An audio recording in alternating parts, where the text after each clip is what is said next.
A good Thursday morning to you. I'm Jalea along with Julia and Kelly. We're back with an extra shot of sunrise, almost the weekend, so that's a reason to celebrate. We are almost there. We're excited about it. And we are also excited about the fact that we do have a gradual warm up as we even get there. And then even next week looks great, Kelly. Yes, it's not too bad. We're finally going to get back above average this coming weekend. The next couple days still chilly today, tomorrow, and we're also tracking some light rain. Right now we have temperatures in the upper 30s in north central Indiana. We're at 44 in Indianapolis, 48 in south central Indiana, but we do have some spotty showers that will linger throughout the morning hours, mainly north central Indiana.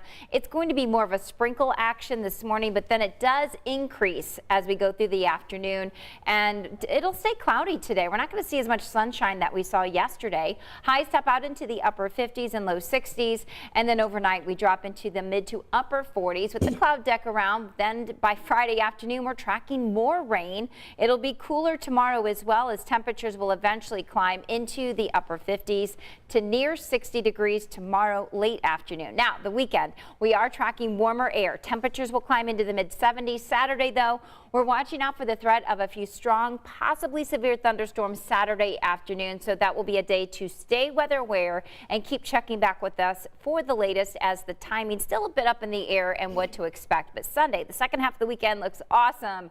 High of 75 under sunny skies. Oh, I love that. The 70s, 70s, 70s. I haven't seen that many 70s in so long. I'm excited about Since that. you lived in Georgia. Since I lived in Georgia, yeah. All right, well, we're definitely not talking about sunshine in this story. Check this out. An unseasonable surprise in South Dakota. Residents at an assisted living facility woke up this week to see Mr. Snowman outside their window. One of the residents brought some snow back with him after visiting the Black Hills, so he and his daughter put this frosty guy together. Although it's likely melted by now, the residents say they got a good laugh out of it. So I love that. Yeah, but now that I think about it, how did he get, that's a pretty good amount of snow that he brought back. This is not Maybe like a little trash bags. I mean, I don't know. Yeah, that's a good one. I can't yeah. just been in the back of his trunk. And just packed it up. Yeah, but and then got right to building it. Pretty much. Yeah, now those poor residents were probably confused. Yeah. They were like, wait, I would be confused. I would think it was a sick joke, because we did actually have some snow earlier this week, so I'd be like, yeah, it's coming back. At least I hope not. Okay.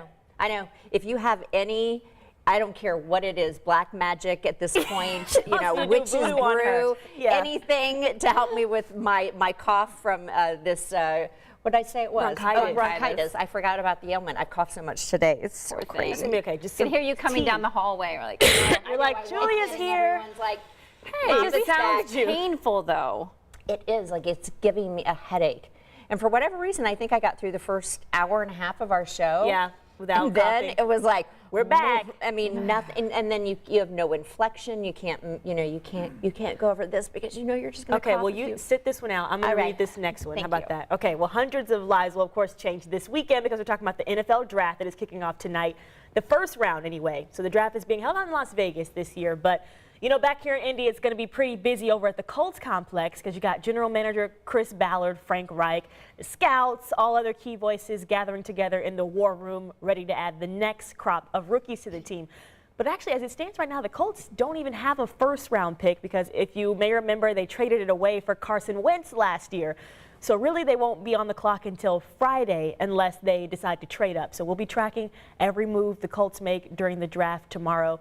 Well, actually today. Well, no, they're not making a move until Friday, as we just said. But we're still going to be tracking them. We're going to keep a close eye on it anyway. Well, I want to see what moves people take. Because then sometimes, not that I know a lot about the NFL, but then you can trade with the trade and all that kind of stuff. So I actually really like, I talked about this earlier, but just like being on social media at the time. One, because you get to see so many, I like hearing the backstories for a lot of these athletes. But just everyone becomes an expert, and then all of a sudden, you have all these NFL analysts that are saying, well, we shouldn't have done this should have happened, and that's because this is setting this up. And I'm like, listen, there are people that get paid a lot of money to do this. And you are not one of them. Yeah, we will leave it to them. I watched that movie with Kevin Costner. I know, Patrick, do you remember the name of that one? The Kevin Costner movie where they do the NFL trading. He's looking at me blankless. He doesn't know what I'm talking about. It is a movie. It's a good one. But and it just makes it so complicated on how they decide on how they're picking and all the trades that go into it. It's very complicated. I'm gonna try to get an answer. It is draft day. Draft day. Hey, that's simple enough. Yeah. Thanks, Patrick. Now you got it. Yes, Thanks, Patrick. Thanks so much, Patrick. You were really on it. All right, well, so today also another important day kind of in work history. It is Take Your Daughter or Son to Work Day. My kids obviously never would want to take me up on this. They're like, get up at 2 in the morning? No, thank forget you. No way. So today actually a day that your kids can come in, and a lot of employers, I love that they allow parents to do this because, you know, our kids don't know what we do, right? We send, you know, we leave, they go to school and they're like, we have no idea.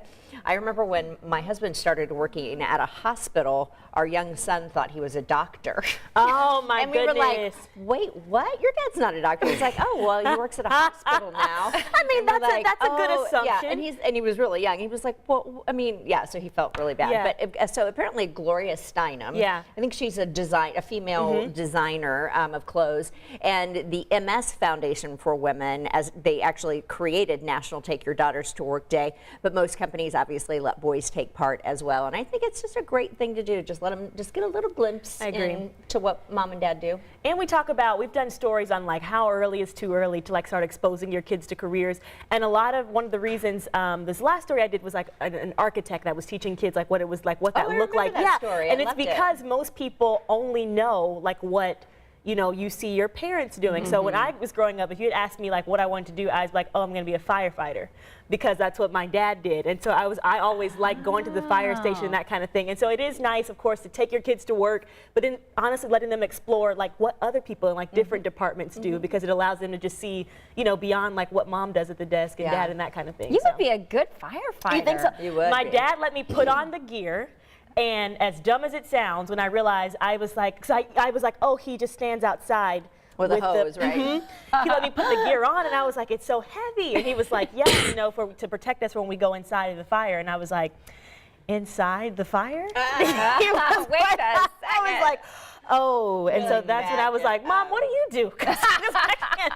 No. That equipment is super heavy. It's so heavy. I had a girlfriend who was training to try to become a firefighter. Yeah. She was like 4'10", you know, super tiny, petite. and just carrying all that was so hard. I mean, that is incredible. That in itself is like why you have to work out to wear all of that gear, and for like, sure. It's funny we're talking about this because the firefighter convention, firefighters from all over the world, actually, the country and many places around the country are here in Indianapolis for the convention center. It actually kicks off. Oh, what time is it? In like 25 minutes. The opening ceremony is yesterday. I take that back. But I think that I do think it gets started today, though. Yeah, and so we're going to have tomorrow morning on sunrise, if you'll be joining us, John Duran's going to be there today because they have all these new innovative devices that are life-saving in an emergency and in a fire situation. Oh, that'll be so cool. Yeah, things that we probably don't even know about or wouldn't. And to protect the firefighters too. And you don't think about like the fact that there's all these new ways that like buildings and stuff are designed, and they have to have ways to be able to like, if you know something that does happen, to be able to have good response to that. And so you don't think about that. Cool. Your dad was a firefighter. I never knew that. I love that. All right, well guys, we're going to wrap up for Extra Shot this morning. We know we have nicer weather on the way, but today be prepared, maybe keep that umbrella handy. Yeah, few spotty showers here, better chances of rain tomorrow afternoon and evening as well, and then strong storms possible Saturday. Check in for the latest as it will be a weather aware day on Saturday. All right, thanks for being with us, guys. For Kelly and Julia and myself, we'll see you tomorrow. Have a good day, guys.